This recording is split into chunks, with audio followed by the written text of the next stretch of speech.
Every single year, hundreds of millions of dollars are spent to get you to believe that drinking a poison is healthy. I'm telling you one thing right here, right now, there is nothing healthy about consuming alcohol. In this video, we're going to look at 8 major health problems that will happen if you drink enough. And whilst this video is going to be very raw and truthful, the goal of the video isn't to scare you. Scare tactics don't work. But I want to give you an unbiased look at this. When you start to see how it damages the entire body, you might think twice about that healthy glass of wine. If we've not met yet, my name is Leon Sylvester. I'm the founder of SoberClear.com, a coaching company that helps business people and professionals stop drinking alcohol. If you want information on how that works, just head over to SoberClear.com. But let's get straight into it.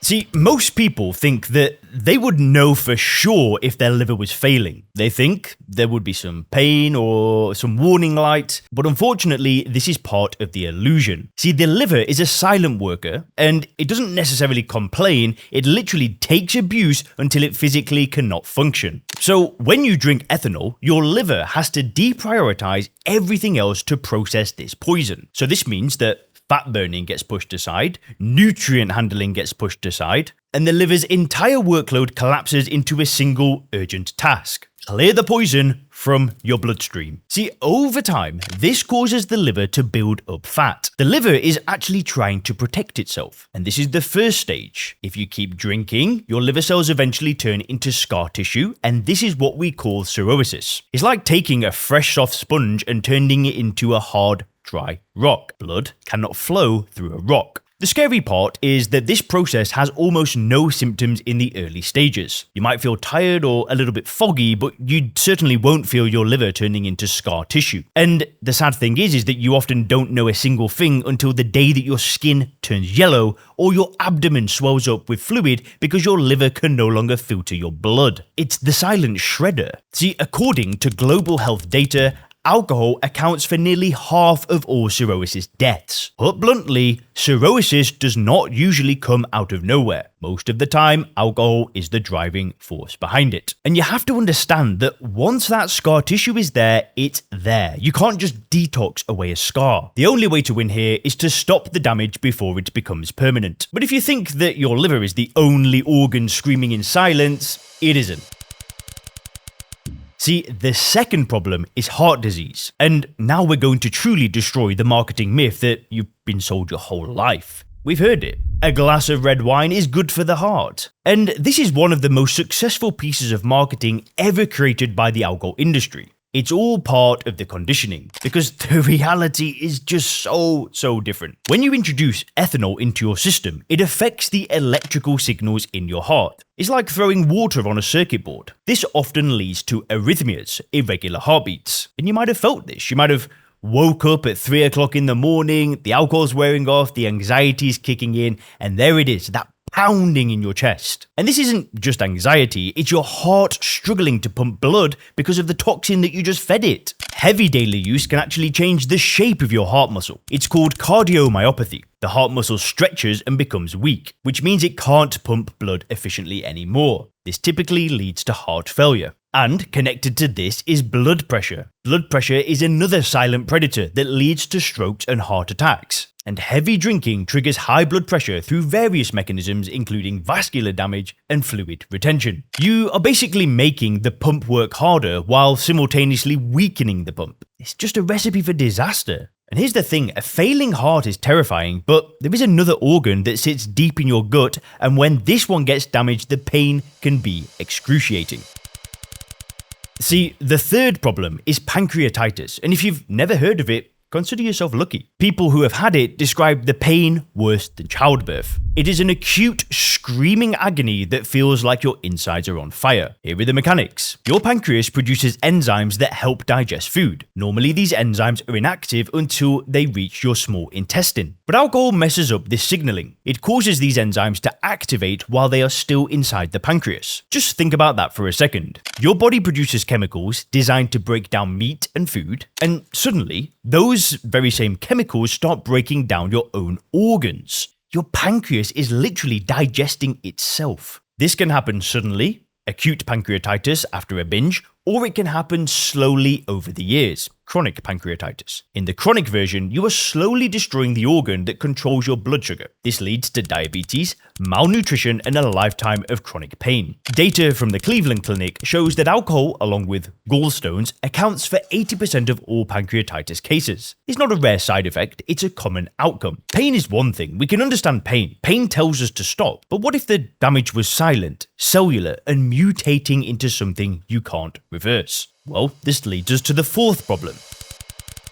Because the fourth problem is cancer. We see warning labels on cigarettes, we know that smoking causes cancer, but for some reason, society has decided to ignore the fact that ethanol is a group 1 carcinogen. That is the very same category as smoking, but also asbestos. When you drink alcohol, your body breaks it down into a chemical called acetaldehyde. Acetaldehyde damages your DNA and prevents your body from repairing the damage. When DNA gets damaged and can't be fixed, cells start to grow out of control, and that is cancer. So we're not just talking here about liver cancer, we're talking about a cocktail of cancers. Mouth, throat, esophagus, breast, colon, and liver. Alcohol is linked to at least 7 types of cancer. Even moderate drinking increases the odds, because there is absolutely no safe amount of a carcinogen to consume. For women, even low levels of alcohol consumption are linked to a higher risk of breast cancer. According to the Surgeon General, even 1 drink a day can increase the risk by 15%.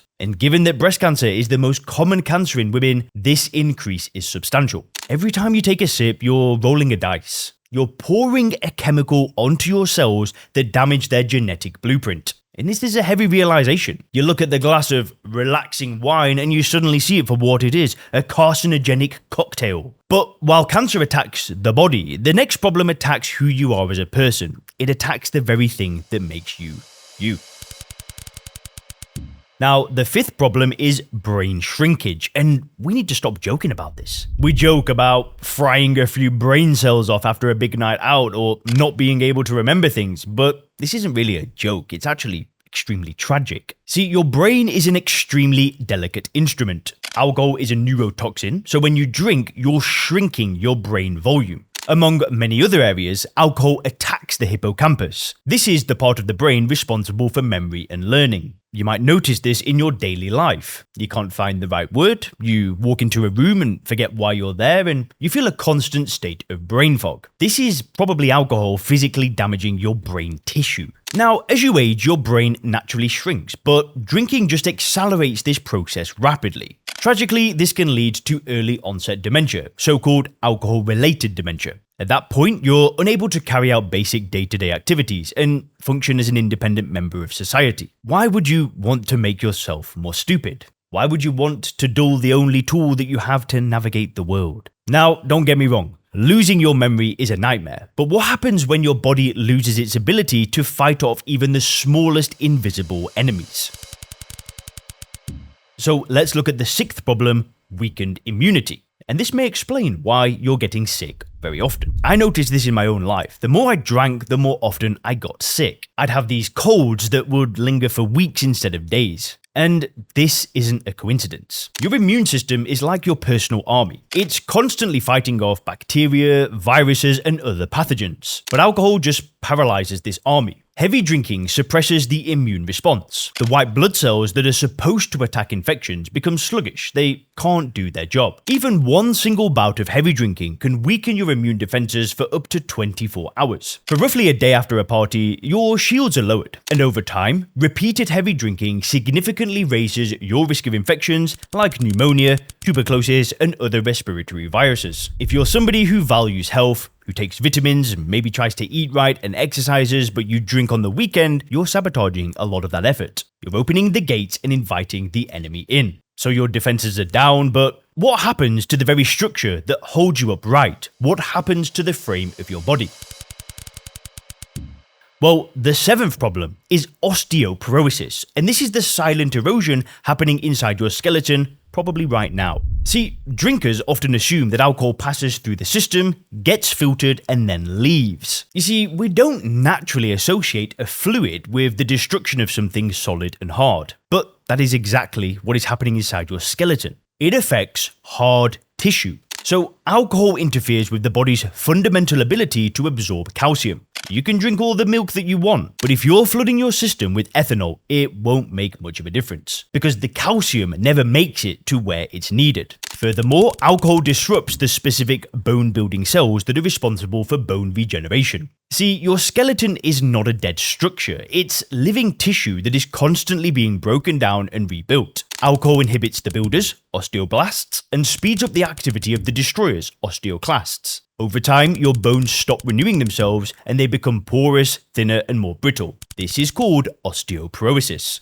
This is a massive risk, especially as we get older. It's a silent crisis because you cannot feel your bones getting lighter. You can't feel the density declining until it's too late. The risk of fractures skyrockets, and I'm not talking about a broken arm that heals in a cast, I'm talking about catastrophic failures like hip fractures. For an elderly person, a hip fracture is often a death sentence. That sounds dramatic, but the statistics are terrifying. Studies show that up to a third of elderly people will not survive the year following a hip fracture. Why? Because it renders them immobile. They develop pneumonia, blood clots, and infections. By drinking heavily now, in your 30s, 40s, and 50s, you are robbing your future self of a healthy skeleton. You're hollowing out your own foundation. But the next problem alcohol causes is invisible.